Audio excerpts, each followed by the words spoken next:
Product Release, May 2025. Here's a look at what's new. Offline Project Data Delivery. Request our team for offline project data and receive a download link delivered directly to your email. Whether you're on a plane, in the field, or meeting a stakeholder with limited internet access, Offline Project Data Delivery has you covered. Get 360 images, videos, and floor plans, packaged in a clean HTML format. Perfect for reviewing or sharing project progress. Microsoft SSO Login. With Microsoft Single Sign-On, you can access Track 3D using your existing Microsoft credentials. No extra passwords, no setup delays, just fast, secure access for your whole team.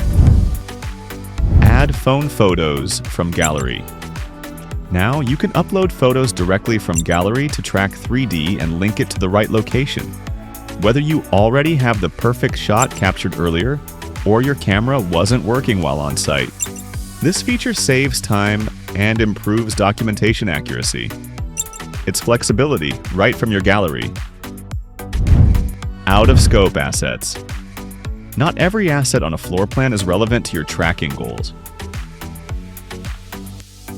With out-of-scope assets, you can mark specific elements as out of scope. These out-of-scope items appear in a neutral dark gray, making them easy to identify without distracting. These assets are excluded from all reports and metrics for more accurate tracking.